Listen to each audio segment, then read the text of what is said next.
Okay. Alrighty, so I'd like to call the Parks and Recreation Advisory Board to order. It is 6:01. Let's do introductions first. I'm Cassie McClure, Chair, District 1.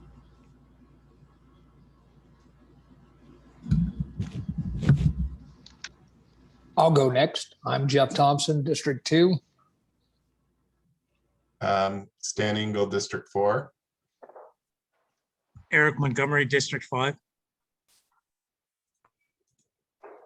That's a lot of us, yes? Okay. Let's do number 2, conflict of interest. Is there anyone that has any known conflict, board or city staff, with a conflict of interest with anything on the agenda? Did we want staff to introduce themselves? Oh, golly. Yeah, I mean, sure. Yes, that'd be lovely. This is Hazel Benavidez, Recording Secretary, Office Manager, Senior for Parks and Rec.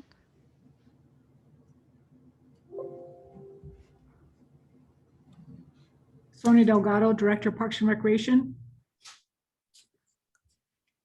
I'm Kathy Matthews, Landscape Architect with Parks and Recreation. Franco Granillo, Parks Administrator.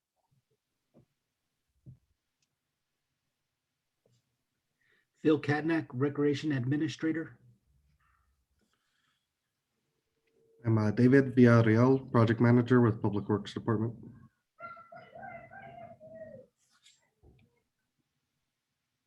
Is that it, Hazel? Robert Nunez, Youth Services Administrator. I'm Jennifer Morrow. I'm the Interim Engineering Administrator for the Public Works Department with the city.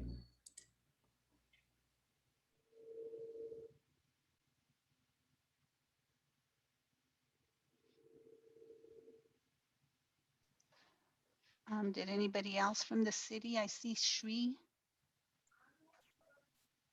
want to introduce themselves. You're muted, Shri. Oh, sorry. This is Shri Devi, Architect with Public Works.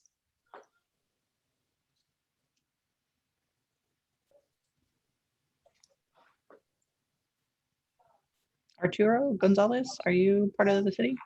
Well, I'm kind of sort of. My name is Arturo Gonzalez. I'm an architect. I'm the program manager, assisting the city of El Paso. I mean, the city of Las Cruces Public Works Department. Okay. Sorry, guys. I'm with the screen sharing. I don't see everybody all together in a gallery view. So I think that's everybody, right? And Arturo, who are you with again? ECM International from El Paso, assisting the Public Works Department as program manager for the Jewel Bond projects. Thank you. Madam Chair, this is Sonia. It looks like Megan Schuler is on the attendee list. What does that mean? As in She's not here? on the panelist. Oh, I see that too. Can you guys hear me? Yes. Yeah, I just allowed her to speak. Sorry, I joined a little bit late. Megan Schuler, District 6. Sorry for joining late, but I think I'm squared away now. Okie dokie. Okay, thank you. Thanks for catching that. All right, let's go for an approval of the agenda. Who would like to motion? So moved. This is Eric. Do you have a second? This is Stan. I second. All right. All in favor? Aye. Eric. Aye. Aye. Aye. Oh, Hazel, did you want to do this as a roll call or is an aye sufficient? Yes, I'm trying to unmute me. Oh, Okay. sorry. Let me do that. Okay. Jeff, Aye. Stan, Aye. Megan, Aye. and the chair. Aye. All right. That passes. Let's go to number 4. Can I get an Did I say approval? Eric Well, did you? and Megan? Aye. I said both. Sorry. Okay. Approval of the minutes. Take it from anyone. motion, that is. Madam Chair, this is Eric. I move to approve the minutes. Thank you. Have a second. I'll do it again, Madam Chair. This is Stan Engel, District 4. I second. Hey, Hazel. Okay, Board Thompson, Aye. Board Engel, Aye. Board Member Montgomery, Aye. Board Member Schuler, Aye. and Chair. Aye, yes. All righty. Let's move on to public participation. I believe we have a couple. Did Mr. Shavanik get in touch with you too, Hazel? And I think we had that couple Yes, who he wanted to speak. did, but I don't see him on the attendees. Did he have an email or anything that you wanted read, or? I did not receive an email from him. I did receive an email from a Tom and Maggie Winter. Right, I can go on ahead and read that if you'd like. sure. Okay, it was said, good evening. The city asked for public input on 2 go-bond projects, designing the rehab of the Apodaca pickleball courts and designing the East Mesa rec area. According to the Go Bond website, the design for Apodaca is 100% complete and construction is 45% complete. The design for East Mesa is 98% complete. How can the public see the final design and specifications for each of these projects? Whom would we contact if we had questions? Thank you. Tom and Maggie Winter. Sonia, do you want to respond to that, or? Madam Chair, members of the board, Sonia Delgado, Director, Parks and Recreation. On the call, we do have Jennifer, and I spoke to her prior to the meeting start, and I let her know about the email. And she's going to get that information and get it sent over to Tom and Maggie Winter. And then we're looking to see if we can probably post that somewhere on the web so that other individuals, if interested, can take a look at that. But we will have to coordinate that with a different organization that is not with us at the moment. So I don't know if Jennifer wanted to add anything to that.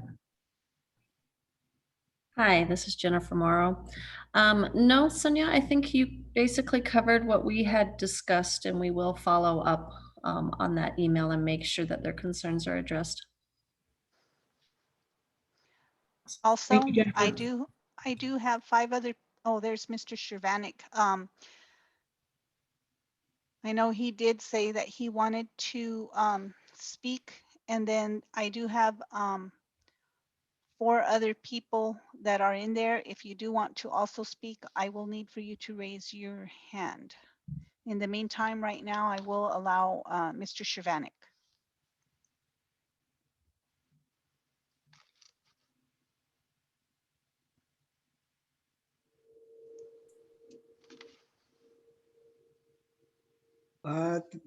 Thank you very much, Chairwoman and committee members of the board. I was at the capital improvements meeting this afternoon. I heard some very disheartening figures concerning the Nevada Cool Quarter. Ms. Delgado also came online and made a defense. David Cedillo spoke to you the last time, and he told you he would come back to you and give you the actual figures for the Nevada Cool Quarter. Since I prefaced you as they were $2.2 million as total cost, which is actually incorrect now because those costs have grown. 60% of the plant life in the Nevada Cool Quarter has been replaced. And the contracts for watering them for the 6 months after they were put in became 12 months. So this flood control demonstration project is not what you were told originally in 2018, when this committee listened to 10 people who heard what the project was going to be.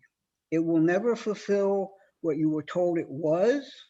The city of Las Cruces basically has blatantly lied to everyone concerning what the cost of this project was. It shifted from sustainabilities in the beginning to parks and recreations because they were going to handle the green space and taking care of the green products in the chicanes, which included trees, which there are no trees. And then essentially it now is in the public works section of the city of Las Cruces.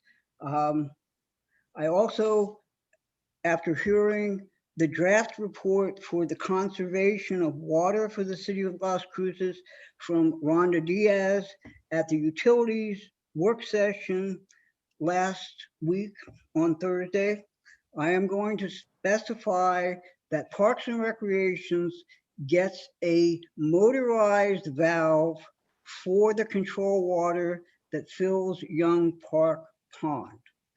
For the simple fact that that line is actually the utility company, the utility of Las Cruces line, which services water to that pond.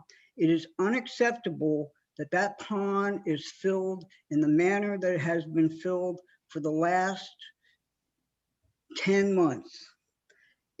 If we have a problem with conserving water in Las Cruces and we're going to penalize the citizens, then we also need to be aware about the use of water for filling that pond. And as I have expressed before at these public input meetings, there is a problem with the pond. And if the city doesn't realize that, they should hire somebody who can actually validate my observations that after a certain point, when the pond is filled above the concrete layers, that the pond, the physics of water and the pressure of gravity forces the water into the ground and out of the pond. These are items that I am going to pursue, because if you're going to have the amazing race starting at Young Park, then it should be a nice place to be.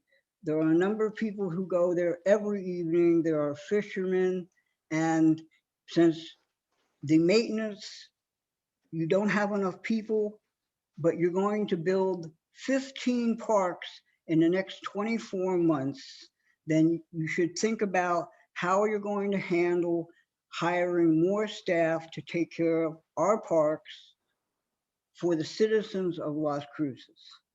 And I wish to thank you very much. And Mr. Delgado, I will defend you to the hilt, because you are an employee of the city of Las Cruces. And when the administration above you, including our councilor Vasquez for District 3, does not understand that you do not have the staff, nor does Councilor Sorg in District 5 understand that he cannot have 5 brand new parks in District 5 over the next 24 months without the ability to maintain or take care of them.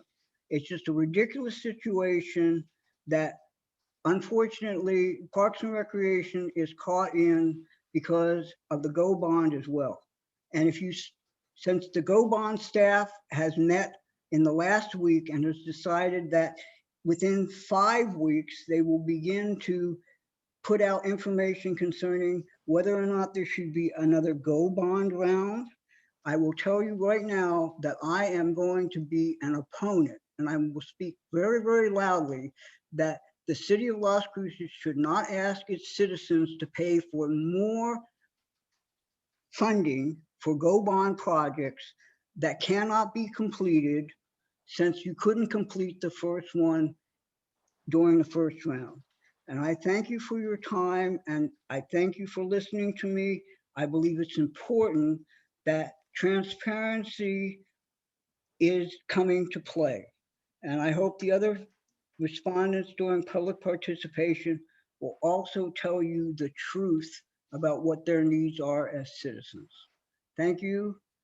Chairman, and thank you, Ms. Delgado, and thank you, Ms. Navarro.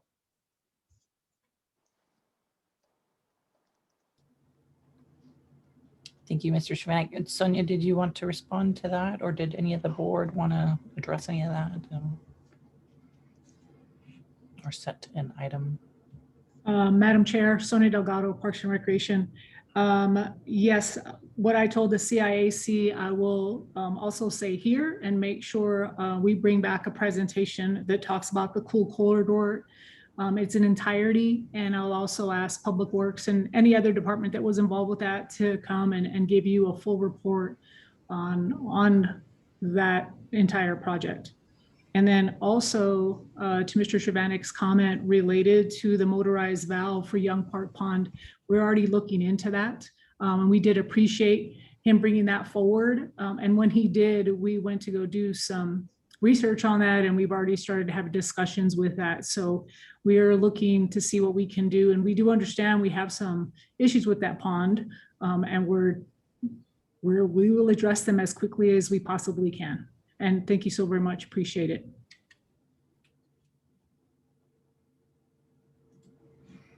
Did we have anyone else for participation, public participation? I don't see any hands raised. I don't see any hands raised, but there were 4 other people in attending. So I didn't know if they wanted to speak or not, but their hands are not raised. Okay, seeing none myself. All right, let's head on to number 6, action items. We don't have any action items, so we're going straight to discussion items. So we'll do 7.1 Veterans Parking Lot. Kathy Matthews. Good evening, Madam Chair, members of the board. Thank you very much. Appreciate your including this on the agenda today. We just wanted to give you an update regarding the Veterans Memorial Park parking lot project. The design process is nearing completion, and so David Villarreal with Public Works is managing that project at this point in time, very ably managing that project, and he has invited the consultant to give you all a brief presentation so you can see where we stand at the moment and have an opportunity to ask questions or garner additional information if you so desire. So with that, I will turn it over to David to introduce the consultants. Thanks, David.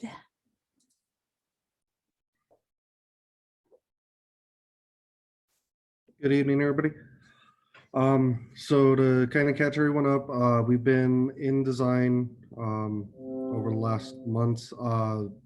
There was no meetings going on with the COVID stuff and all that when it started. We were at 95% complete on design. And so we just wanted to bring that and get you guys to get eyes on it. So Bohannon Houston has a presentation put together with some of the plans, and their architectural consultants are also here, I believe, if I'm reading through the names right. So with that, I'll turn it over to David Shields, and he'll start off with their civil stuff.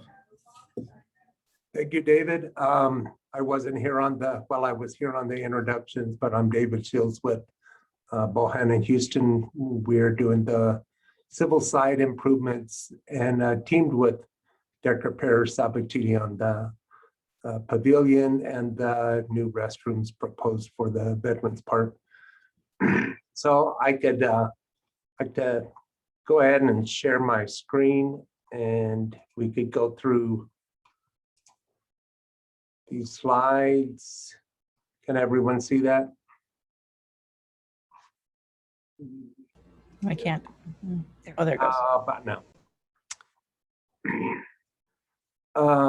So Madam Chair, Board, the proposed improvements and additional parking for the City of Las Cruces Veterans Memorial Park is we're basing the design off the original master plan that was provided or initiated by the City of Las Cruces Parks and Rec. I think the board may be familiar with this initial master plan as far as the layout. We tried to stick to this layout or this plan as closely as possible, with the exception of things that may change due to just the topography and traffic and various things like that. So what we've done, the first part of the project would be the demolition plan. If you guys are familiar with that park, we have that about over 500 foot of rock retaining wall right now that would be required to be removed. Portions of the existing parking lot would be regraded for better drainage.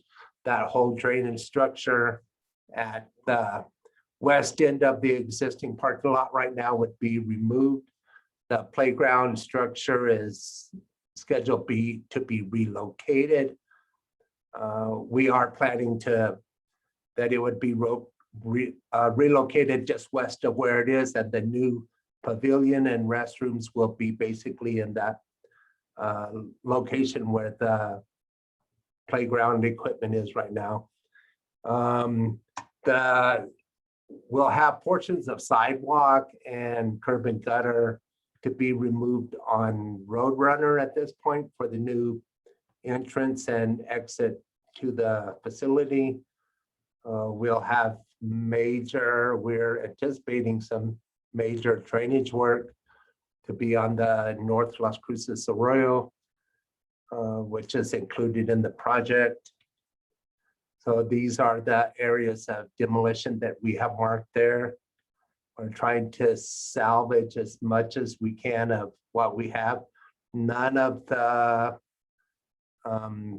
existing sidewalks or monuments or paths and structures in the park right now are scheduled to be changed in any way. We're leaving them as is.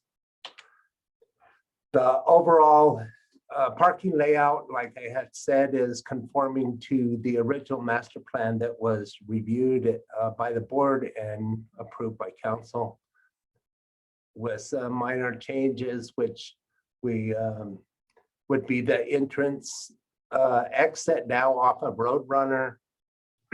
On the east side, we will have a stacking lane that will be required here, which will help a lot with the traffic coming into the facility and get rid of those hazards we have right now with the single entrance. It'll be a entrance exit onto Roadrunner with traffic, one-way traffic to exit out and right turn only on Roadrunner from the existing parking area. We're adding 200 additional parking stalls, moving all the ADA parking over to the existing parking lot that's there now, and then designating the rest of the parking areas, over 30 spaces on the existing parking lot, designating them for veteran parking only. The project will include Contemplative Garden. It is indicated here by the round circles, kind of in the center of this. Curtis from DPS will go over in more detail this, and Carrie, the landscape architect, will go over in more detail these elements. The new pavilion and restrooms will be on the west end, like I said, where the playground currently is. We'll have 2 smaller ponds on site with pipe works, drop inlets, and drainage structures to convey that drainage over to an ultimate larger pond on the west side of the parking lot, which then it'll have an overflow into the North Las Cruces Arroyo. And then we could go back over these if you have any questions, or you could stop me at any time. As far as utilities, we'll have water, sewer, and electricity to the site upgraded. We're intending on tapping into the existing manhole on the west side of Roadrunner Parkway and extending approximately 1,000 feet of pipe to the other existing manhole that's on the west side of the property and crosses that arroyo as well. The new facility will drain from a new 6-inch sewer to a manhole and onto that'll complete that loop. We also are we're gathering information from the city if we have a water line on the west side of Roadrunner, and if it's large enough to handle the additional flow required for the landscape, the new landscape in the parking lot. That would save us from having to cross Roadrunner and tie to the existing water line on the east side of Roadrunner. We're gathering information on that. Recently, I believe it was last year, the electric feed line from the existing service was replaced up to within a close proximity of the proposed pavilion and restrooms. Although that existing panel right now it's directly behind the new Gold Star family monument. This project will remove that structure and the electric service and move that inside the new restroom facility where there's a mechanical room. So we will get that out of view. Right now it's kind of not pleasant to look at, but we'll have that moved. And whether it's an underground J-box or if we have the conductors repulled and over to the new facility. On the something to talk about is the drainage structures that are going to be required to protect the parking lot, the new parking lot. We have pretty extensive structures that are going to have to go in there just because of the flows we get across that arroyo. We'll be putting in new drainage structures. The new parking lot will require an armored bank protection along the north slope. We'll have a couple small on-site ponds with drop inlets and piping that'll pipe it over to the overall project ponding area on the west side. And we could get into these on the cost estimate, but we're looking at some considerable costs required in that to handle the flows from that arroyo. And I'm sure all of you know the problems that they have in there in the past.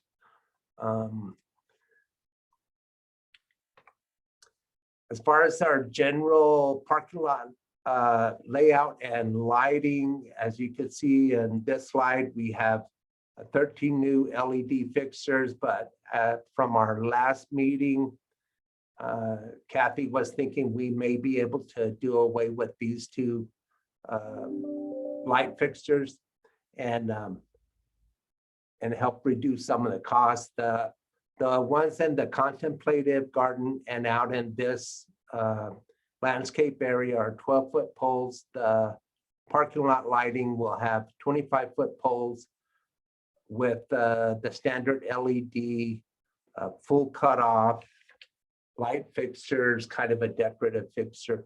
Try to match the ones that are out there. All the existing lighting on the existing park will remain, and this will add to it. We, of course, the restroom facility and canopy will have standard lighting in it. And then we are putting some color enhanced programmable lighting underneath the canopy, the cantilever canopy, so that could be programmed in different ways. And that's as far as the civil layout. And then Curtis and Carrie, well, Carrie can go through the landscaping and architectural layouts and complete our presentation. So I'll turn it over to her.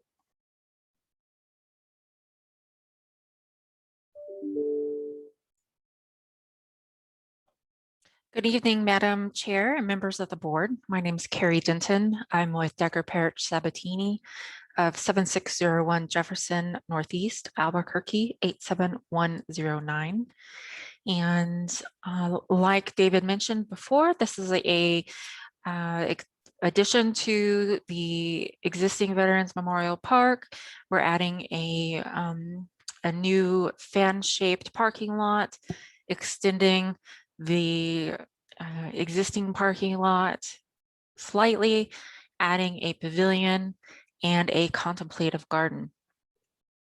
The existing play structure is to be relocated. We'll be placing a site for the relocation, but it will not actually be part of this project. With this project, where the existing play structure is at this time, we'll be adding a new building, which is a restroom facility with an overhang for pavilion for as a gathering space. And to the northeast, we'll have an additional gathering space, which we are calling the Contemplative Garden. In this space, we have 3 seating areas. 2 of them are large for group gathering, and 2 of them are individual seating areas. As you can see from the photos to the right of the plan view, I'm showing both site furnishings and site elements. We are going to be providing a water harvesting system in the islands of the landscape. The landscape islands of the parking lot, as well as in the 3 water harvesting areas that David spoke of earlier. One is directly to the east of the pavilion. One is to the south of the contemplative garden, and then one is to the west of the parking lot. And the photo on the bottom right is an example of that water harvesting structure. Will be large aggregate, probably a 2-inch material, crushed angular material, and it is designed to catch the water coming off of the parking lot, hold it, and have it flow into the earth. The photo you see up at the top right is our coyote fence. We're using this type of structure, this fencing, as a screen for the contemplative garden to screen the parking and drive aisles from the seating elements. The center left photo is an example of colored concrete options. We were planning on having not only the standard gray colored concrete, but also two additional colors in both the contemplative area as well as under the pavilion.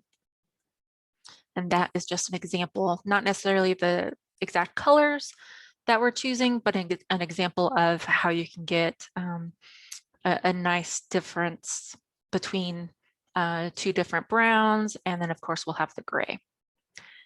Additionally, we have 3 pieces of site furnishings shown here. The top left and middle right are benches that will be going into the contemplative garden. And the bench on the bottom left is a stone structure that we are planning to go underneath the seating pavilion.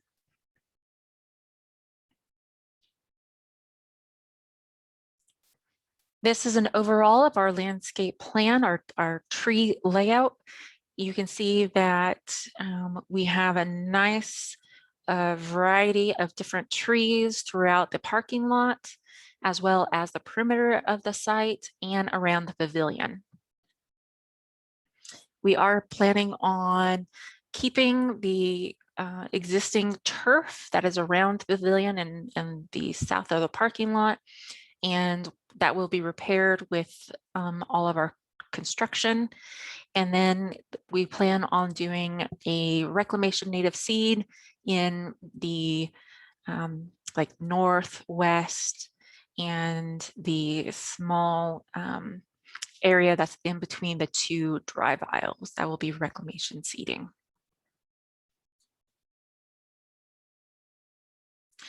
This is a enlargement of the contemplative garden. We're showing a concept that I had for the plant material in this area. Bright greens, lots of evergreen and grassy elements, as well as pops of color with purple. And as you can see in the rendering, that purple is throughout all of our shrubs and grasses, perennials. And this purple color that I'm using is twofold. I wanted to show solidarity with the folks in the military and those that have received the Purple Heart. We wanted to show our gratitude for their service, for their sacrifice, as well as provide them with a sense of calm. And as it turns out, the color purple actually stimulates emotions and inner emotional release, letting go, union, artistry, balance of emotions, helps reduce irritation, calms the nerves. Purple is a wonderful color, and I can't think of a better color for this type of area, a contemplative garden for our veterans. Below the photo of the purple plant material, you'll see an interesting texture with cobblestones. As you'll remember from the previous photo of the water harvesting areas, that cobblestone looked to kind of just be laid down, placed on the site. And that's perfect for drainage and slope retention. But we wanted to create something that provided a little bit more texture, calming presence, something softer. And so we'd like to kind of smooth out the edges of those cobble areas as much as possible with this kind of treatment with the cobblestone. And our next slide is a lovely collage of all the different plant material that we're using at the site. Now, this isn't the entire plant list that we're using on the site, but it highlights the variety of plant material. We have nice shade trees, some autumn color with the oak in the top right. Like I said, some of this purple, we even get a little bit of a dusky purple with this particular grass in the bottom left. And we also have lots of evergreens. We have the coyote bush and red yuccas, nolina, sodals. One point I like to make with the desert accents like the red yuccas and sodals, these items have been strategically placed away from the sidewalks so that if a person at the park should, you know, take a little tumble, or a child is running after a ball and goes into the gravel areas, they're not going to be, they're not going to hit those little pokey things in the desert accents. So we have those well away from the sidewalks, but we are using them as nice architectural features with the plant material themselves. And I think that's it for landscape.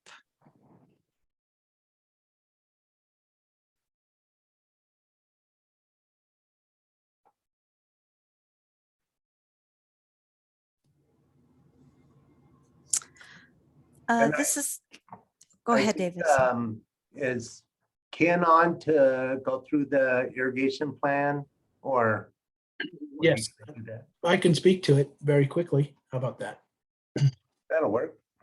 Madam Chair, board members, thank you very much for an opportunity to present the drawings of the Veterans Memorial Park.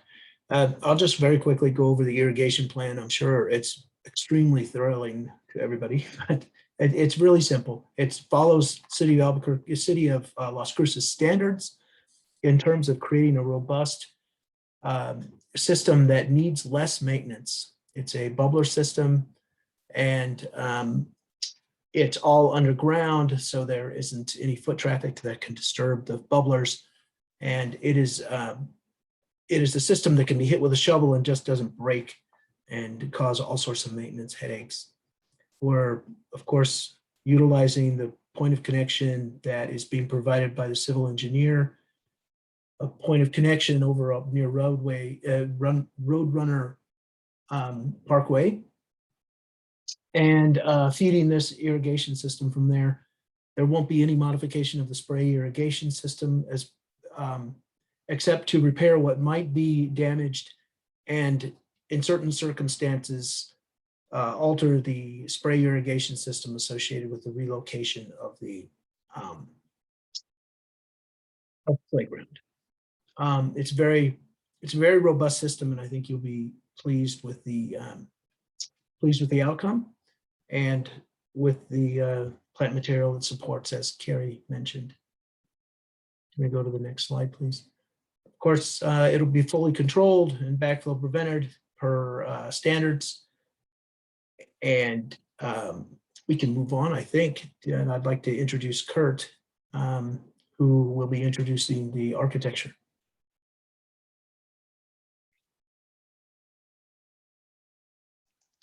Before we go on, could I get the name of the person that just spoke? Sure. I'm sorry. My name is Ken Romig, R-O-M-I-G, landscape architect with Decker Parrott Sabatini. And I'm at 7601 Jefferson Street, Northeast, Albuquerque, 87109. Okay, and your first name was K-E-N? K-E-N, yes, thank you. Okay, thank you.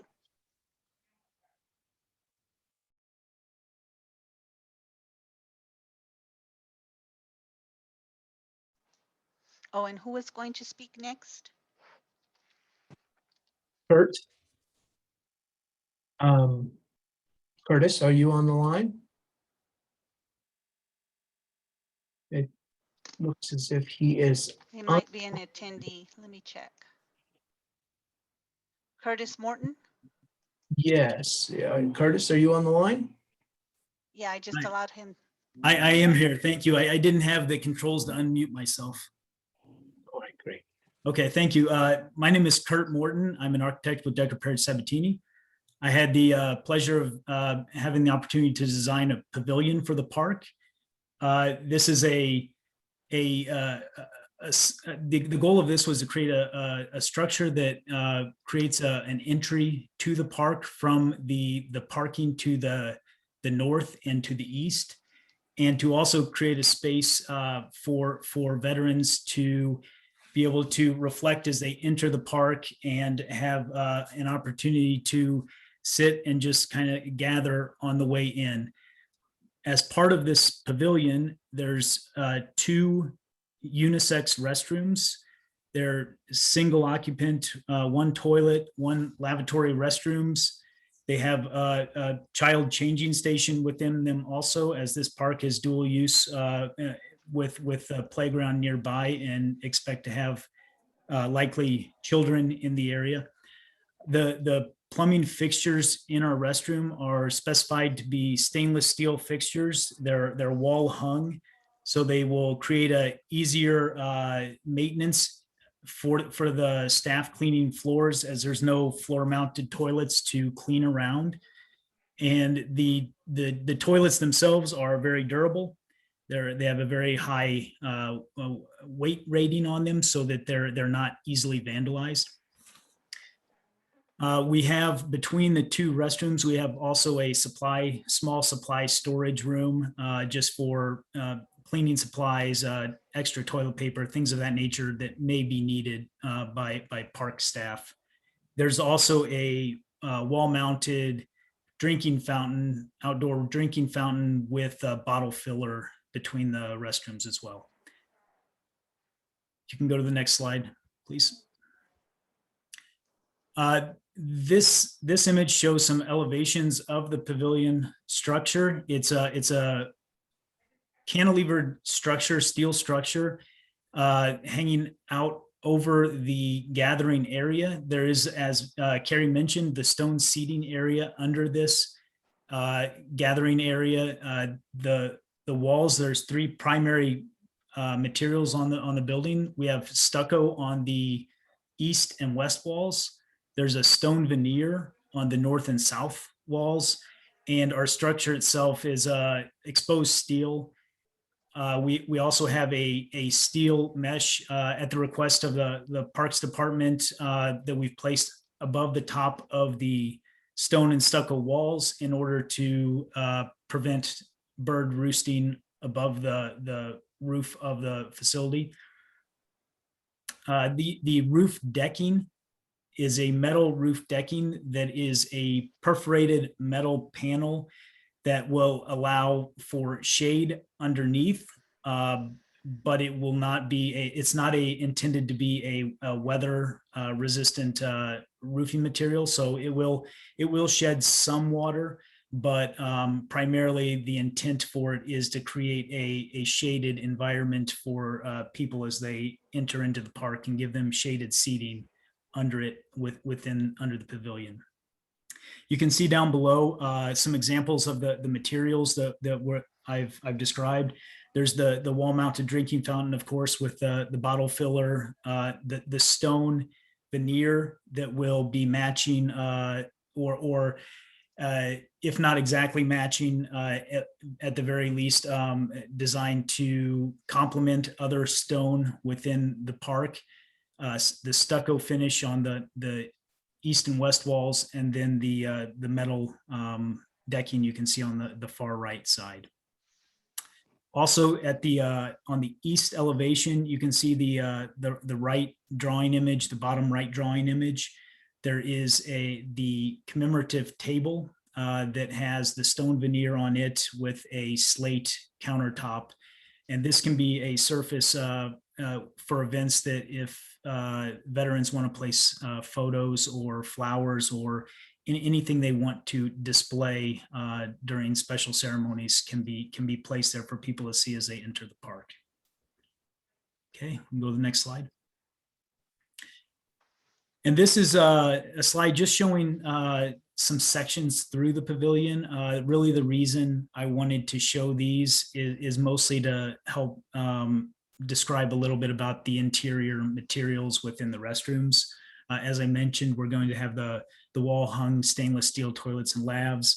We also have on the walls, we have floor to ceiling wall tile. The wall tile is white with a sage accent color. And then we have epoxy flooring poured at the restrooms that have an integral base. So it turns up the wall about 6 inches to provide a real good cleanable surface that helps prevent getting dirt and grime built into the corners of the walls.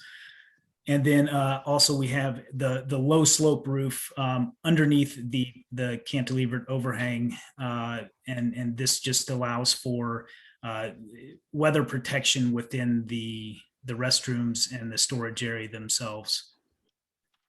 And with that highlights the pavilion structure, and I can hand it back over to David Shields with Bohannon Houston to talk about the rest of the presentation.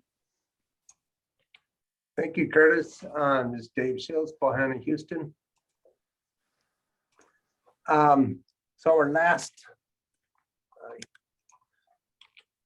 slide, one of the last two slides is our cost estimate.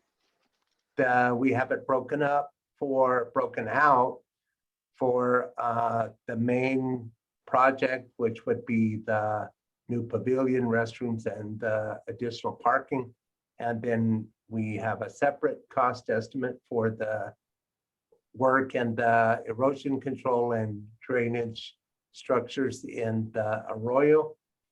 As you could see, hopefully you could all see, we're right now looking at a cost of 1.562 million on the new parking lot, the landscape, the lighting, restrooms, pavilion, everything except there'll be two elements. Would be one that I spoke about was the drainage structures on the arroyo. And then at this point during the COVID, we weren't able to get any accurate traffic analysis for Roadrunner. So we're not in a good position to know the turn lane that is going to be required, the decel lane, and the stacking that's going to be required in that. So that may be a separate project, but this project here is designed with at least the minimum stacking of 50 feet. So we have a turnoff to get in the facility. All of our, once we're in the new parking lot, we've run through all the design criteria for buses, for turning large vehicles and busing.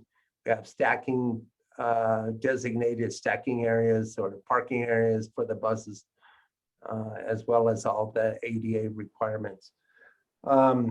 So right now, that's what we're looking at.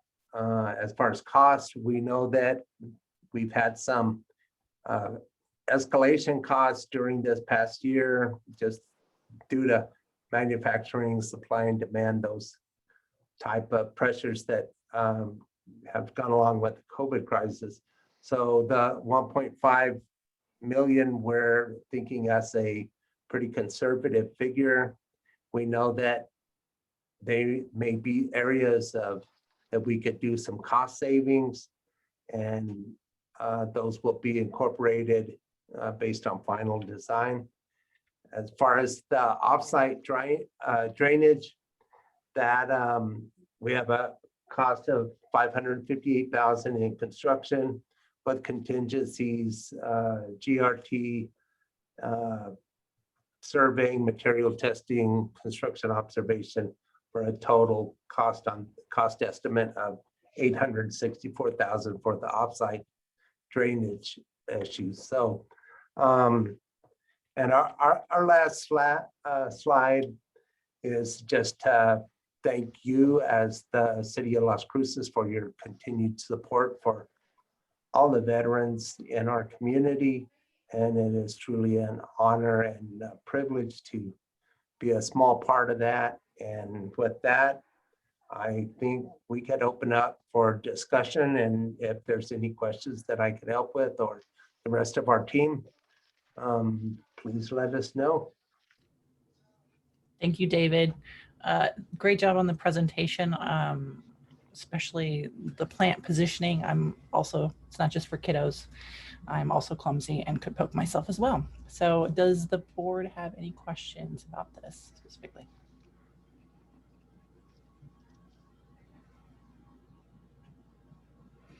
Do I see any? Anybody trying to unmute themselves?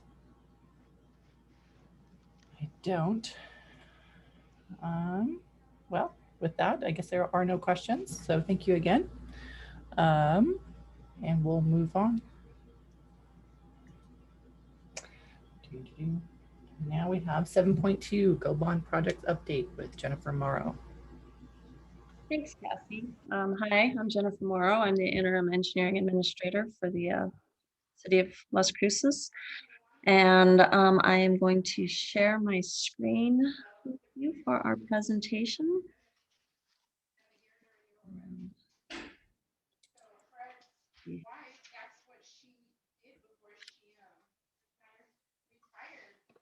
You guys can let me know when that shows up. I see it. All right, great. So this is the update for the Go Bond program as of today. And so question one, the Hadley Recreation Complex. We started about a little over 6 months ago, and we're right around 90% complete. We anticipate being done next fall. At this time, the mag ball field is complete. The Jim Hardy, we have done the walkthrough, and the final completion should have been today. The pause ball fields, we're currently working on the lighting portion. The rest of it has been completed with the exception of the crow's nest. We're about 60% along on that one. And the Rongala T-ball fields, those will have the lighting installation start after the pause ball fields installation has been completed. So here's our overall schedule. And as you can see, we're pretty much on schedule. The lighting is for all the fields, and that's the one that's going to take us to fall of 2021. But for the most part, we are currently on schedule with those projects at this time. And the Desert Trails Community Park, which involved the erosion control, that's been completed, and we're just doing the final walkthrough portion. The Apodaca pickleball courts, they've reinstalled the lighting, and they are currently doing fencing and the shade structure at this time. And the Lions courts have been refinished completely at this time. Benavidez, the new basketball court, has been completed with the raised goals that are to the regulation height. And over at Young Park, the footings and the slabs for the 3 shade structures has been installed. The tennis court has all the stripping and repairs to the court has been done, and we're currently finalizing the finish on those courts at this time. And here's the schedule for these. You can see with Klein Park, Hillrise, and Foothills and Pipin Community Center, we anticipate those being done in the next quarter or so. Lions Park has been completed, and Apodaca is still ongoing. And as we discussed before, Young Park is going to be ongoing until this fall with the installation of the shade structures and the repairs to the tennis court. And we have the Metro Verde Park on there that hasn't started. And then the Desert Walking Trail, which is complete at this time. Unidad Park, this is the play structure as well as the splash pad. Those plans are currently, if you look at 2021 May, you'll see that we're under review by NMED. And assuming that we have the review and all the permitting in place, we will be ready to go out for RFP on that as soon as we get all those approvals from NMED. The East Mesa Public Rec Complex, that has gone out for RFP. That was advertised earlier this month. We had the pre-bid conference this morning. I'm happy to say there weren't any major questions from the contractors at the pre-bid. And I'm taking that as a good sign that things will move forward smoothly. And the bid opening is scheduled for June 8th. The dog parks, those were put in the RFP with the Animal Services Center, and that contract for both the Animal Service Center and the 2 dog parks, the one at Burn Lake as well as the one on Rinconada, was approved last month by City Council. The notice to proceed has been issued. And one of our big coordinations is El Paso Electric. We have to get one of their major overhead lines realigned for the location of that Animal Services Center and that dog park over on Rinconada. So that was coordinated earlier this month, and that seems to be going smoothly. And the pre-construction meeting was held yesterday. So here's the Rinconada Dog Park. There's a small dog area as well as a large dog area. Each one has its own access point, so the dogs are kept separate. Each has its own shade structure, play equipment, drinking fountain, and then there's the landscaping and the parking lots and sidewalks. This is for both. This is the Rinconada layout, and then here is the Burn Lake layout, and they both have the same amenities in both of those dog parks. This brings us to question 4, the walking, jogging, and biking trails. This started last month. Estimated finish date is about a year from now, a little less now. The Mesilla Drain, those plans have been approved by EBID, and the contractor has mobilized and started construction on the Mesilla Drain. The Las Cruces lateral, the EBID is still reviewing the plans for final approval. And on the Armijo lateral, EBID has requested a few little modifications in regard to the plans, but I think we're about at the approval process so that the contractor can jump over to that one once Mesilla Drain has been completed. And as you can see with the schedule, we have all the construction happening starting, it started last month, and then it'll continue through into the first quarter of 2022. The overall budget, Project C and Project D, the East Mesa Public Rec Complex and the Unidad Playground, our cost estimates are still based on the engineer's estimate, approximately $6 million for the East Mesa Public Rec Complex and $1 million for the Unidad Park. Project E, F, G, and H, those have now been bid out. We have negotiated with the contractor and we have finalized in on the costs for those items. And as you can see, some of them we have a pretty thin contingency, but based on the construction and working with the contractor, we are comfortable with where we're at. And we were excited to get those moving forward and under construction. And I ran through that pretty quickly. If you guys have any questions, let me know. I am happy to back up to any slide. We can go into more detail on any of the projects. We've gone over these quite a few times with you. So this is pretty much an update and just to bring you, make sure you're where we are at in design or construction. So are there any questions at this time?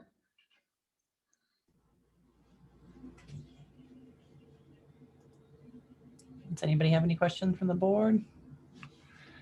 We need to see if anybody's unmuting themselves. I don't think so. Thank you, Jennifer.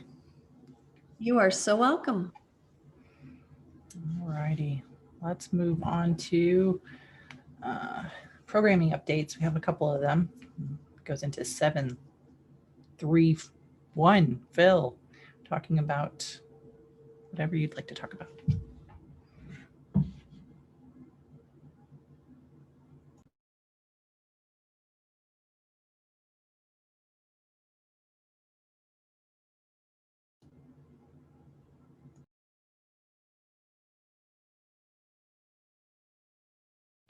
Sorry, guys. Can you hear me now? Yes, indeed. All right. Good evening. Phil Katnack, Recreation Administrator. wanted to give you guys just a quick update of what we're doing in the recreation section and how we're moving forward with programming. So I'll kind of go through a list of what we're doing, and then if you have any questions at the end. In the recreation section, we just finished a virtual marathon that we had 58 participants. These people had to cover 26 miles in a 6-week period. And it was geared towards the couch potato or the people who have been kind of stagnant during this COVID period. So we opened it up for them. I'm happy to say that everybody completed it and they finished the total marathon at 3,019 miles combined when you add up all the miles that everybody did. We've been working with community development on a Play Streets initiative, bringing recreation to neighborhoods. We did one on June the 5th on Juniper Avenue, and on May the 5th, we will be in the Espina area. And I don't know the exact street off the top of my head, but it's right where the metal palm trees are. They're on Espina in Missouri or Espina in Bouts. I don't know what's the cross street there. So that's an initiative to take recreation to neighborhoods. And again, while people have been staying in their houses, we're bringing out recreation activities, closing up roads, working with community development, meeting the neighbors in those areas, and taking recreation to the neighborhoods. And we'll be doing that once a month in different areas and in different counselors' districts. We're getting ready to do a Great American Family P&R race on June the 12th. It's that scavenger hunt kind of thing. And it's where they'll be starting at different times at Young Park, like Mr. Shavanik said. And it's a timed event, and whoever gets the clues in the fastest time will be our winner. So just a fun event to do for families as we start opening up a little bit more as we go. We're also doing some adaptive art, walking, and craft classes for people with and without disabilities for our therapeutic community, as they've been without activities for the last 14 months. So we started that up. It's been very popular. We're doing it by registration because when we did it, we tried to start it doing it working with the agencies who provide care for people with disabilities, but we were just getting way too many people and an overload. So we're going by the registration process, which we're doing for all of our recreation programs. We also have a 0 to 60 walking group for our 50+ community at Frank O'Brien Papin Community Center. And it's a program where you start off walking as much as you can, but by 12 weeks, you'll be able to walk 60 minutes without stopping. We track your progress. They walk as a group in a socially distanced manner. It's a program that's very popular, and it's at its capacity right now. On June 7th, we'll start limited gymnastics classes out at the East Mesa Recreation Center. In July, we'll start again with movies in the park. It'll be a shortened season, but we'll be showing about 6 to 8 movies throughout the summer season. A new thing that we're going to be doing this summer is family game night at the Plaza de las Cruces. So once a week on Thursdays, probably starting in July, we'll have our games out there, big Jenga and checkers and cornhole, and we'll be doing family activities like bingo and all those kind of activities. So that's another activity that's coming up. We just started our youth sports, so we have youth basketball going on, and we also have adult sand volleyball. They're already in their 4th week. Everything is limited, but very good participation. They all filled up very quickly. We're getting ready for T-ball and coach pitch, as well as outdoor soccer. In June, we will start a team sports program with volleyball, basketball, and pickleball. It'll be Monday through Friday, and it'll be quite a long session from 12 to 5 to give teenagers a chance to come out and participate and do a little sport. And that all these activities will be done by a registration process where they call in limited spots, and they'll follow whatever the COVID safe guidelines are at the time. We're also getting ready to open our open sessions for adult volleyball, basketball, pickleball, weight room, the fitness area, and then racquetball to soon follow.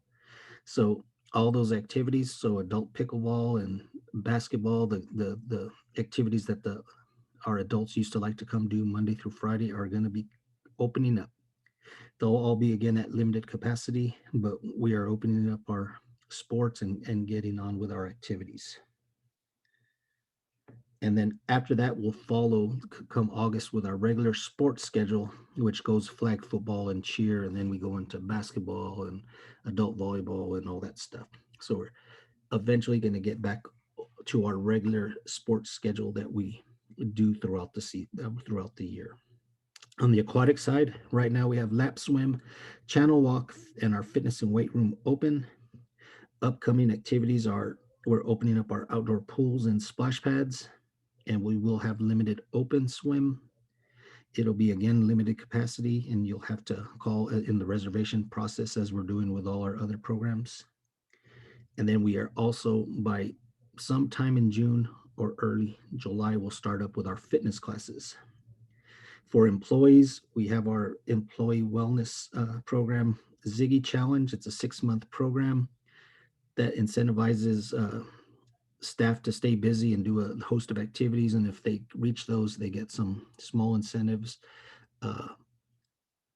and all kind of prizes. And we're also right now just started this week a transformation challenge. It's a 9-week challenge where you're not competing against others but yourself, but you're trying to lose body mass and not necessarily weight, but improve in areas that we have some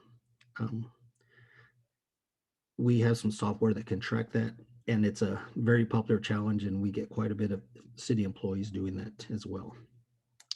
Right now we're doing virtual music in the park. So if you go to the city's webpage, you can see all the concerts that we're putting up 3 times a week.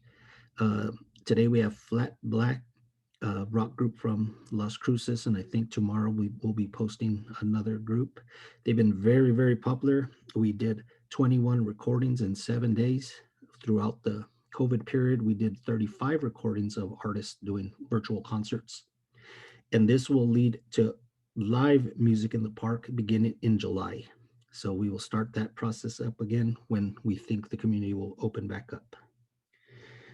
We are also at the end of the summer, early August, be opening our AARP fitness gym at the Benavidez Center, along with classes that go along with it. We have a new app that we created for parks and in Android and Apple, and that'll be brought out probably next week or the week following. So we'll give you guys a preview at the Parks and Rec Board meeting next month. And then we have all of our 4th of July activities, and I'll speak to that in a little bit, separate from this. So that's what we have going in the recreation section. We're opening up steadily. You see a lot of activities opening up, and I'm open for questions if anybody has any. Thank you, Phil. Does anyone have questions? Madam Chair, Mr. Shervanek has his hand up. Oh, okay. Let's do that. Hazel, that's you. I think I can't do that. Thank you, Madam Chair. Thank you, Ms. Salgado. I wish to FYI Phil's announcements about movies in the park, as it is now illegal to park on the south side of Nevada from Walnut to Lee's Drive. There are signs that are posted, so you can no longer park on half of the street. And if you follow the whole street of Nevada to Solano, there are 12 more no post parking signs. So for the length of 0.95 miles, it is no parking on Nevada. And if you go to the movies in the park, they will ticket you for parking on the south side of Nevada between the park and the school. Thank you very much. Thank you, Mr. Shervanek, for that. I wasn't aware of that, so thank you for that information.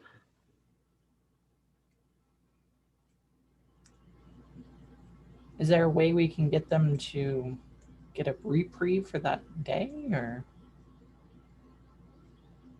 Madam Chair, that is something that I will definitely look into. All right. If there are no further questions, then I think it's Robert, right? 7.32.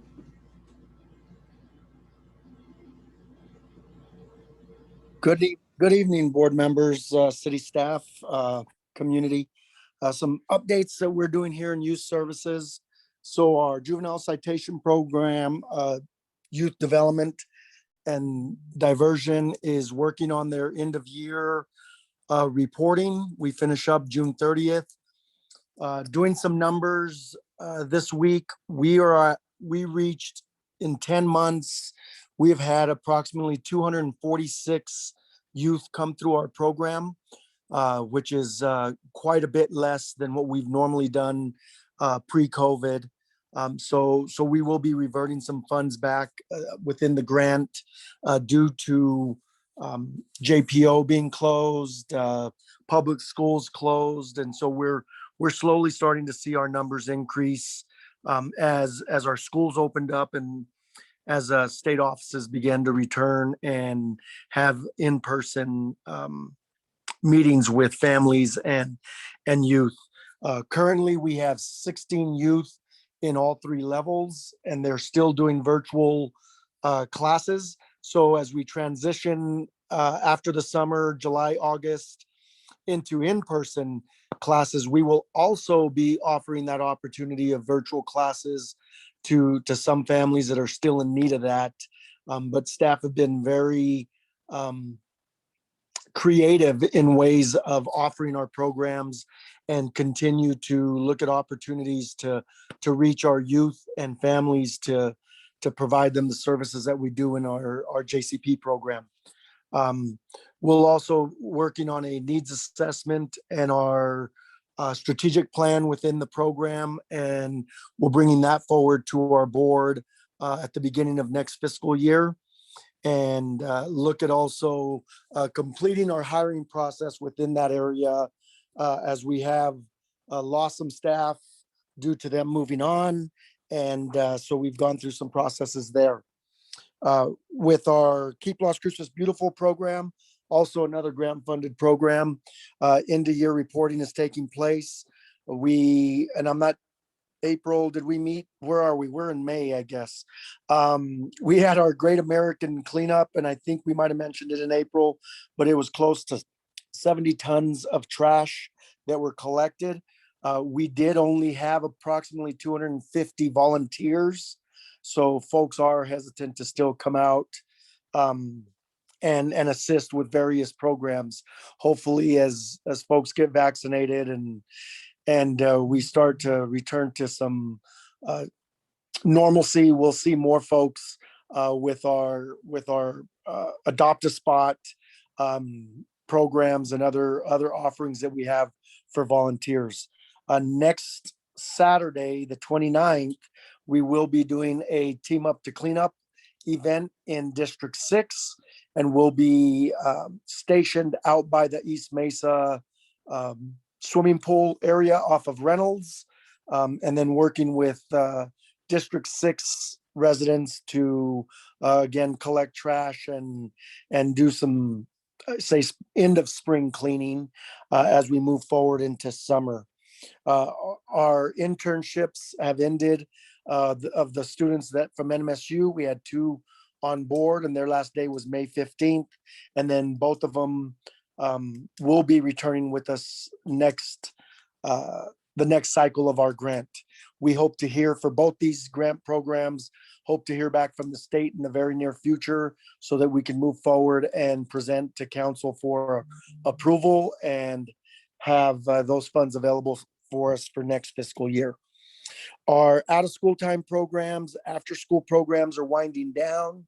Normally we have approximately 340 kids within our after school programs.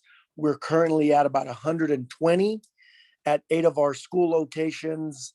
In speaking with the principals and administration, is we worked with them to figure out our numbers at each location. Some sites had up to 70 participants in the past, and I think just about all of them were at or around anywhere from 10 up to 20. Our largest group was 20 at any one school location. So hopefully with the return of next school year, we can see our programs being able to assist our families and our youth with our regular numbers that we had. Normally at our safe haven, we have 75 kids. And now throughout, prior to summer, we were doing 30 kids at this time. We have advertised for our summer programs. We did our lottery. We had, again, those numbers normally pre-COVID were up to 375 families registering for the lottery process. We had approximately 85 families apply this go round. Currently, we'll have 70 spots available for the first, at the beginning of the summer, June 1st.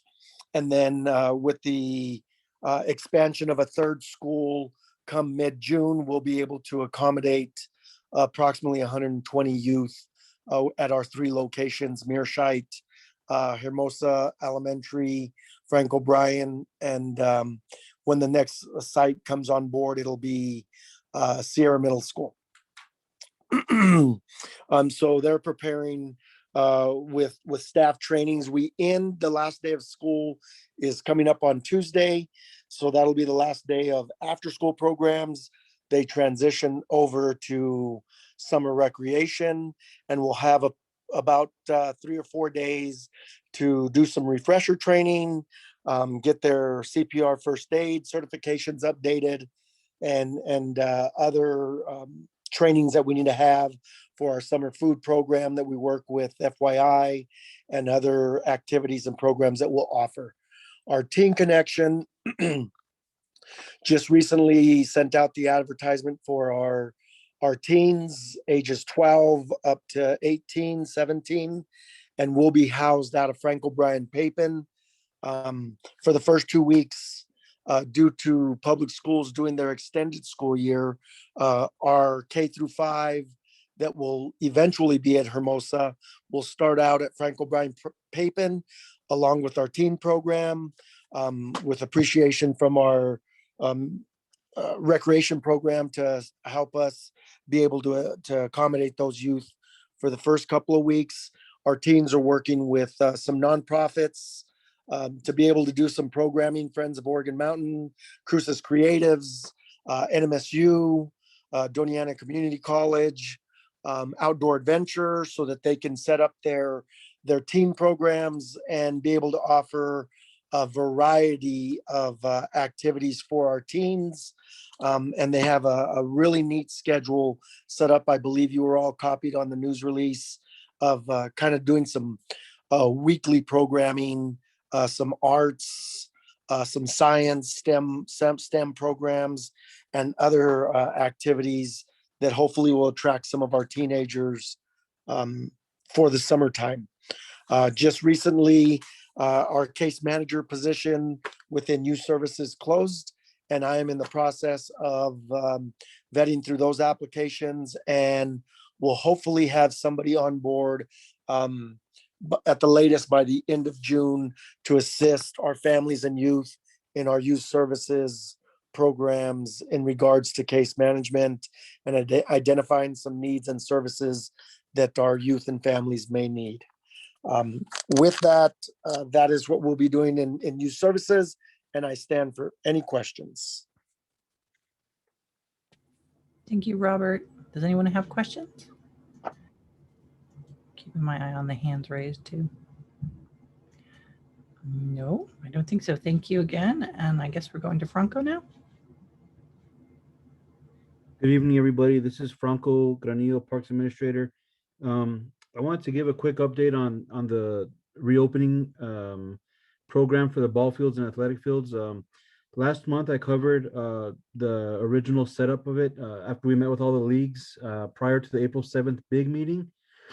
So I wanted to discuss where we're at with that, and I think it's going very well. Everyone's doing their best to meet the goals and the requirements that they agreed to in the meetings. And of course, it's tough reopening from a pandemic that no one has any experience with. But again, staff is doing very well, assisting with monitoring, and the leagues and their compliance managers are doing very well also. Security is doing their best as people enter the facilities to let them know what the guidelines are, especially about congregating before and after the games. The leagues that have opened up so far are soccer, both youth and adults, youth, fast pitch softball on the girls' end, baseball, all ages of baseball have opened. And I think that, I'm pretty surprised and proud with baseball and softball for the way that they're sharing one facility. They're doing a good job making the best of the resources we've given them so far. Soccer is also doing very well with their facilities. They're using Burn Lake, High Noon, and PVD. They're enjoying the lighting out there at PVD. Again, I mentioned that I think it's going very well, cooperation-wise with all leagues and with all staff. We continue to follow NMAA guidelines regarding mask usage for spectators and participants. Everyone has to have a mask on as they enter the facility, and all participants have to use a mask while they're playing. But this could change quickly, as the CDC and the governor have mentioned mask use regarding fully vaccinated people. So we're looking at that internally, and the mayor also has his proclamation out there that he may continue with or change. So depending on what he decides, that could change the setup for the mask use, social distancing, and other things that we're following right now through the NMAA. Some of the other groups that still haven't opened yet are kickball, and I know senior softball is getting ready to open up, as well as there was one more league. La Muerte football is starting to get their practice season going. So, it's going to open up further as our fields open up after Go Bond's completed in some areas. We still have 4 outstanding organizations to meet with once Go Bond gives us more field space. MAG is open completely. Hardy's fixing to open here in the next few days. We get it turned over to us. I think it possibly could have been today, if not tomorrow at the latest. The walkthrough has been complete, and we'll open up for adult softball at Hardy. And as Paz gets complete, we'll move baseball back to Paz. Softball will have their facility back, and we can start scheduling outfield use for more soccer groups that don't have an agreement with us or aren't one of our traditional leagues who use our facility. So again, there's 4 groups that we still need to meet with, and we've been in contact with them. I also like to, I'm not sure if Jennifer's still on the call, but I'd like to thank their staff, Public Works and Arturo staff for getting the Go Bond done pretty seamlessly and smooth on Hadley. I think things are going very well. Rudy, Sonia, and I had a chance to walk the facilities the other day, and they're coming along pretty quickly. We just need to do some maintenance at Pause once the construction's out of the way. So that will open up in the next 3 to 5 weeks, I believe. So that's where we're at right now with our league openings. If anybody has any questions regarding any type of league or any kind of rules that people are following or assisting with, please let me know. Hi, Franco Jeff Thompson with District 2. Just over the course of your opening so far and the way the leagues are going, what would you say your biggest challenge has been? I guess from both a participant and a spectator point of view. Chairwoman and Mr. Thompson, that's a good question. This is Franco, Parks Administrator. The very first day that we opened, which was last week, we opened for soccer, and then baseball followed the next Thursday, which was we opened for soccer 2 Fridays ago, and then we opened for baseball this last Thursday. And I think the biggest challenge we came across was I think the leagues weren't prepared for how the people were going to show up. I kind of mentioned in our meetings at the very beginning that the fewer the spectators to begin with might be the easiest way to go, because the more people that are allowed to visit, the more work it becomes for the leagues to monitor. So I think the biggest challenge was the amount of people that showed up, of course, and then some didn't want to wear masks, but then security helped. The league compliance managers helped as well. So I think it was just anxious people wanting to get back out to be spectators on their certain sports. And then we were prepared with supplies, with sanitization supplies. We were prepared with entry and exit maps. So really, it's just people that wanted to get back out there and see the various sports. That was a tough one, but again, that was for the first couple of days, but everything seemed to fall in line pretty well since. All right, thank you.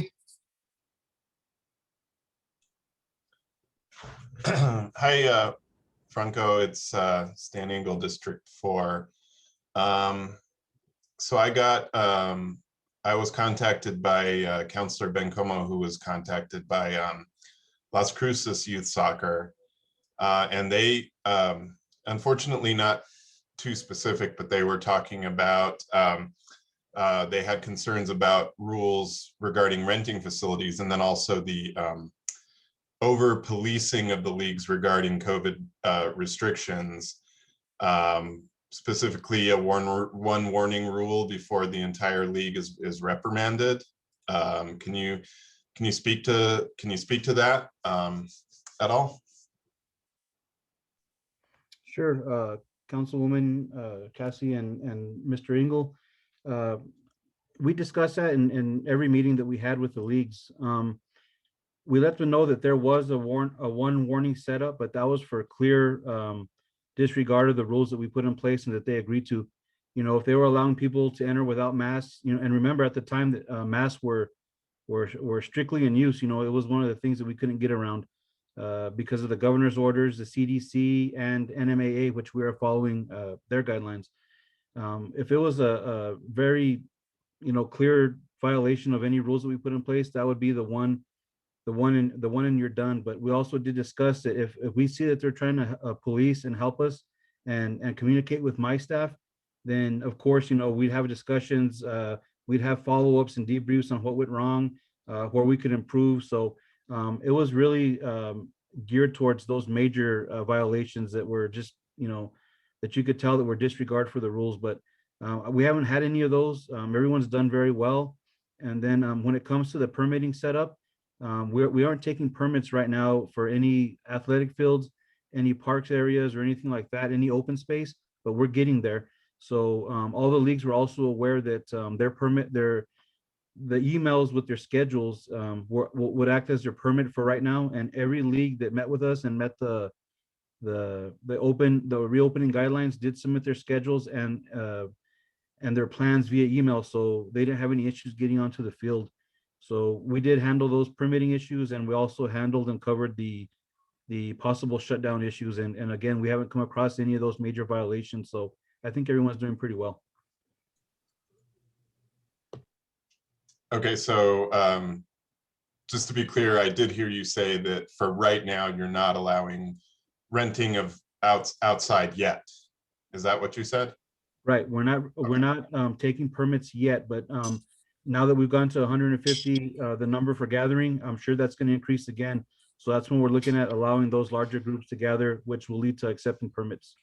Okay, and it sounds like it wasn't just youth soccer. It sounds like you told all the leagues the rules. So it seems like all the leagues should have been treated essentially equally then. Yes, we had 11 meetings and then a 12th with the major overall meeting, the 7th. And all the meetings were documented and recorded in every single league, whether it was softball, baseball, kickball, soccer, were all given the same guidelines to follow, and they all agreed.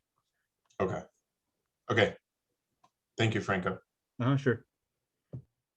Hi, Franco, Jeff Thompson, District 2 again. Hey, I do have another question, and maybe you can just help me with this. I had a lengthy conversation with Ron Nestle from Las Cruces Youth Soccer about a week ago. And the thing came up because I had been approached about, you know, being able to, like you just mentioned, being able to rent the fields. And he told me that all of the scheduling for all of the fields is run through Las Cruces Youth Soccer. Is that correct? When it comes to Las Cruces Youth Soccer, they share fields with adult, youth, and with FC Grande. FC Grande, which is Alexis Reese, our permitting program doesn't allow double booking. So what happens is either the adult league will put in a permit and they'll coordinate with the youth to coordinate the fields, or vice versa. The youth will put in a permit and the adults will coordinate with them for the fields. So it doesn't specifically run through Ron's organization. It's you know, they collaborate outside of our offices to maximize field space. And it's because, you know, a big part of it is because our programming software does not doesn't allow double booking. You know, if the youth book it, then we can't slide in the adult. It blocks it out. So again, you know, one submits a permit and then they coordinate with each other off-site in order for all the groups and leagues to get a chance at using the fields. Okay, so so theoretically, then one would have to basically go through Las Cruces Youth Soccer because from what Ron told me, they hold the permit for all the fields. No, they don't hold the permit for all the fields. They work with Mesilla Valley Soccer Association, with Dominic's group. They work with FC Grande, and they work with, of course, themselves. But it just depends on who submits a permit at the time. If Dominic's group submits it, then Ron works with them. If Ron submits it, then Dominic works with them. It's not. Would that permit? I'm sorry. Would that permit request go through then the city, or is that how that happens? It goes through your department? Yes, they'll coordinate it with one of our administrative assistants in the office, and they start entering into our programming software. And it just depends on which one of them brings the permit first. Then the other groups will work with that person who permitted the fields. Okay. I'd probably need a roadmap for that, but because I'm a little bit confused. But thank you. I'll revisit that with Ron. Thank you. I appreciate it. No problem.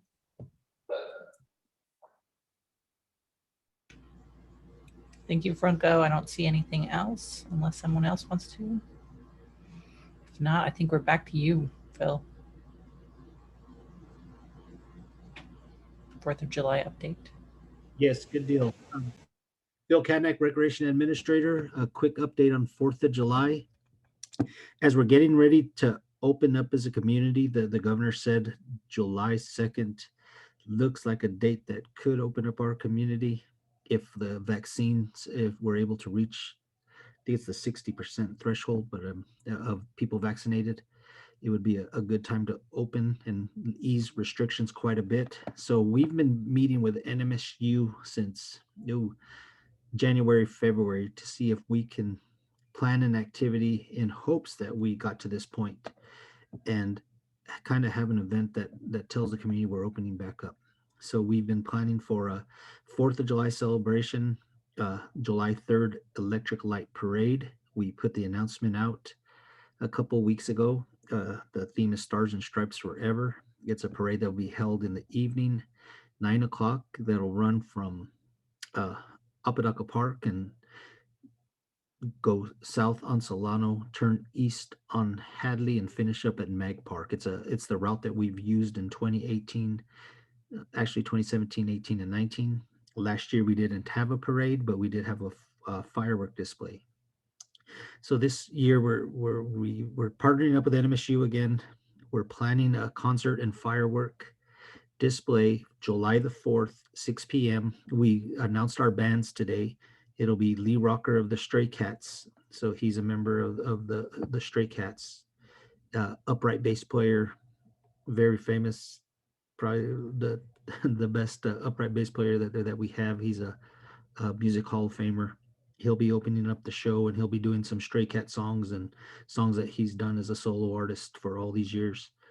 He sold over 10 million albums, so a great catch for us. And we'll be headlining with the Gin Blossoms, a band out of Tempe, Arizona, 90s band, also multi-platinum record selling band, over 10 million records sold, #1 hits, a lot of top 25 hits. So they'll be headlining the show. We always try to bring national acts that are a little bit different than you get at the Country Music Fest or Gran Fiesta. So we don't bring country or Spanish generally. We try to mix it up with different genres. Last year we had a 80s rock group along with a ukulele player. So this year we're having alternative rock 90s, kind of a melodic rock with rockabilly. So we're opening up. We will follow the governor's orders as we move forward with NMSU. It might mean that we're not able to get 5,000 to 8,000 people at the Pantaluces Borough Park, but we'll give it our best. And that's kind of where we're at. We put out the announcement today for the bands. We'll be putting more announcements as we move forward, but this is just a way for us to tell the community, thank you for all you've done the last 14 months, and hopefully we're opening back up. So with that, I'll stand for questions. We'll have a lot more information as we move forward, but just a very quick 4th of July update. Thank you, Phil. All right. Any questions? All right, let's move on to number 9, board duties and responsibilities / elections. Sonia.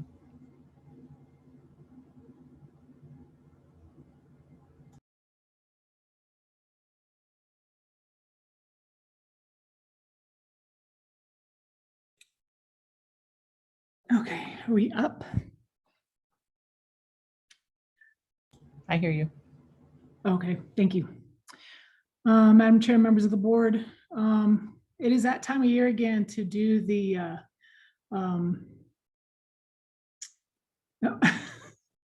figure out who's going to be our chair or vice chair, and moving forward as far as go over our duties and responsibilities and things of that nature. So I wanted to bring these to your attention. I know that Hazel sent them out to you, so I want to give you an opportunity to go over them. And then next month, we will have board elections, and then we can answer any questions at that time. I didn't know if board chair wanted to add anything to that, but at this time it was more for your information, something you can take and start looking through it. And if there's any questions, of course you can send me an email through the board chair, and then we'll make sure we have those answers for you, and hoping to have that as an action item for next month for the June meeting. I don't have anything particularly to add. Does anyone have questions on this on the board? Stan, you want to be prez? Come on. Oh, Madam Chair, not really. Is there any rules against you being it the second time? Sonia, I have no idea. Madam Chair, members of the board, no, they're not. Once we get to that point, we will take nominations, and depending on how many nominations we have, and then we'll go for the vote, and then we will take care of the board chair and then the vice chair. I'll just say that I'm sad I never got to use a gavel, so my entire chairdom has been gavel-less. So I'm happy to keep doing this if you guys want. But yeah, unless there's anybody else that has questions. Or Megan. Yeah, this might be a good time just to ask, and I think probably just because of our platform, what is Eli's position for the foreseeable future? And is that something that we need to look at or visit with him about? I think it doesn't necessarily involve what we're looking at right now, but I think it's a good time to bring that up, because I think he's been absent for the last, as far as I can remember, meetings. Yes, Madam Chair, members of the board, I'll be reaching out to Board Member Guzman to see whether or not he's still interested, and then I will I'll bring that back and provide an update at the next meeting. Okay, that sounds good. Like I said, I don't mind, but I think it's just because that director at large has a voting position also, correct? Yes. Yes, so that's where I guess I was more concerned about. Yeah, no, absolutely. And well, I'll definitely reach out to him and see what his status is. Okay, thanks, Sonia. You're welcome. Yeah, I just wanted to add, besides the page that you probably see on screen, I hope you can see it. I did include with the email that I sent forward the information that comes off of the Las Cruces, New Mexico Court of Ordinances. And it does say there on board attendance, etc. So there is a lot more to what you see up on the screen right now. So if you can also just go on ahead and review the New Mexico Court of Ordinance regarding the boards.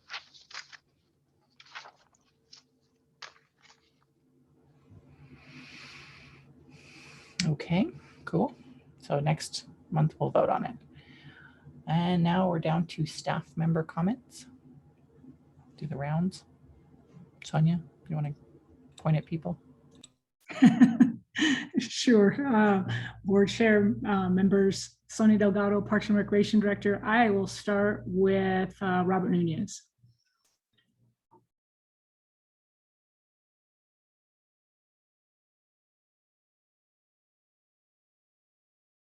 You're muted. We could see you, but you're muted. Apologize. No other updates. Thank you. Phil. Madam Chair, board members, Phil Katnack. I've talked tonight more than I've probably talked in the last year, so no comments for me. Franco. Good evening, everyone. Franco Granillo, Parks Administrator. The only other update that I have is at our meeting next month, I'll bring forward some information and possibly action item. I'm not sure yet. I'll have to speak with Sonia. I want to send out some dog park rules to kind of have a uniform dog park rule system. So I'll send out the information to the board so they can review, and then here shortly, probably next week, and then we'll decide to see which direction it's going to go. But you guys should be getting that email in the next week or so so you can review the proposed rules. Kathy. Good evening, everyone. Just a couple things, just a couple projects that are coming along really well. The AARP Fit Lot at Benavidez Community Center is completed. The punch list is being addressed by the contractor, hopefully within the next week or two. And I'm really looking forward to things opening up so that we can have people out there to utilize that great amenity. I think it's going to be a lot of fun, and it'll contribute to the health and well-being of residents in the area who get to use that amenity. Also, in Metro Verde, another one that's coming to, coming along nicely is what we call the Ninja Park. It's a neighborhood park which has sort of American Ninja style pieces of equipment, like along a trail, like a park course. And they, while we do have a punch list for that, and there are many things that need to be addressed, I think they will be. And when they are, it's going to be a really fun, unique space for residents to use. And I just can see it getting a lot of use. And I wanted to mention also in the Metro Verde area as well, the Red Hawk Villas Park, which is a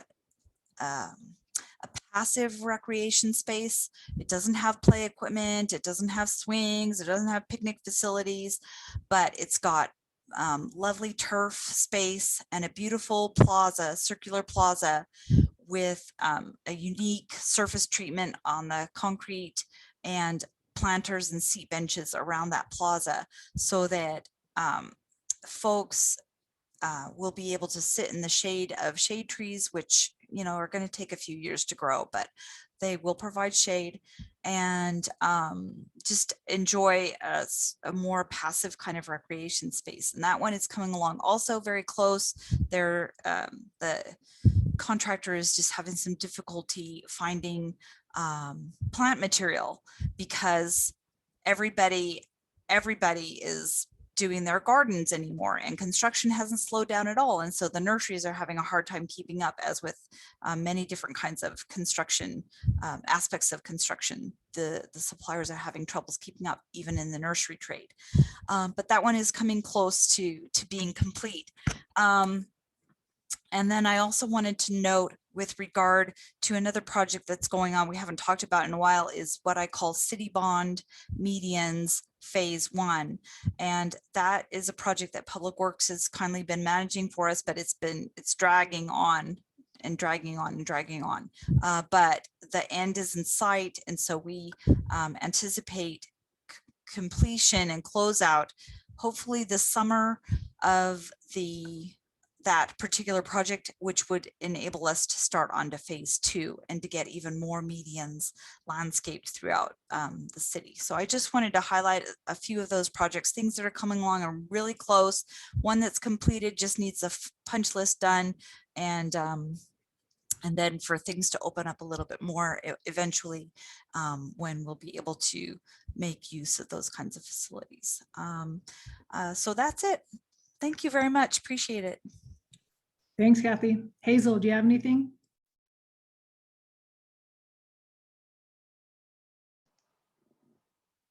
Yes, I just wanted to let the board know that I will also be sending some information forward on our red line fees and charges in the next week or so prior to our next board meeting, so you have a chance to review it.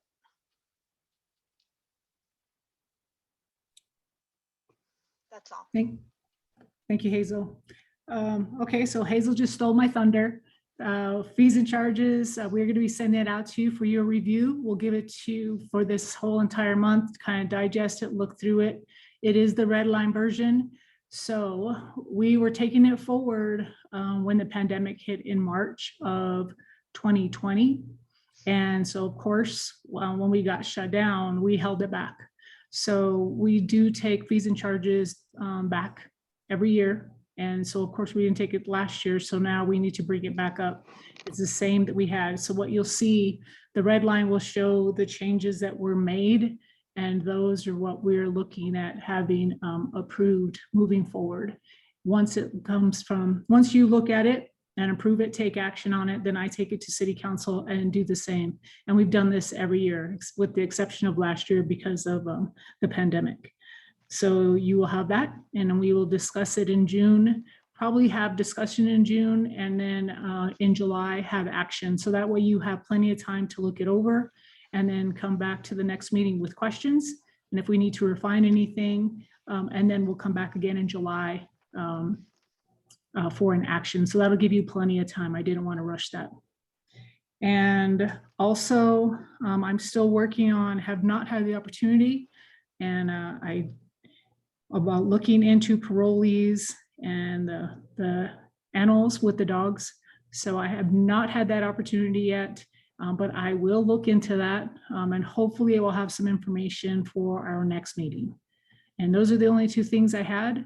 And I do appreciate your time. And I just wanted to say thank you to the entire Parks and Recreation team, who's done an outstanding job of trying to pull together some programming and staying in with the COVID safe practices to get the youth in our community and some of our adults out there back again playing. It's really nice to see everyone again. We still have a lot of work to do. We still have to make sure we keep everyone safe, but it is nice to see people out there again. It hasn't been easy, but this team has done an excellent job, and we've worked together the entire step of the way. So I just really want to say thank you and extremely appreciative. And thank you very much for this board for supporting us. Thank you. Thank you, Sonia. Board member comments.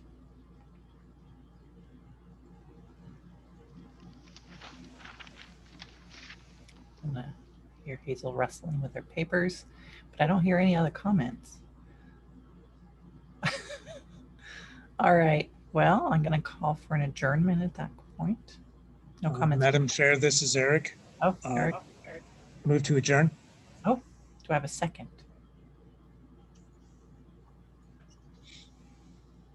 Madam Chair, standing goal. I second. All right, got a functioning system here. All right, we'll see you guys next month then. Until then. 7:55. 7:55. Thank you, everyone. Have a great evening. Do I need to call for a vote? Oh, yeah. By the time I unmute my thing. I think we all left. Are we all leaving? Oh, no. Board Member Jeff? Aye, I vote yes. Board Member Engel? Aye. Board Member Montgomery? Aye. Board Member Schuler? Aye. And Sheriff McClure? No, yes, of course. Thank you, everyone. right. Thank you, Time. everybody. Time. 7:55. Thank you. Great. Thank you. Thanks, everybody.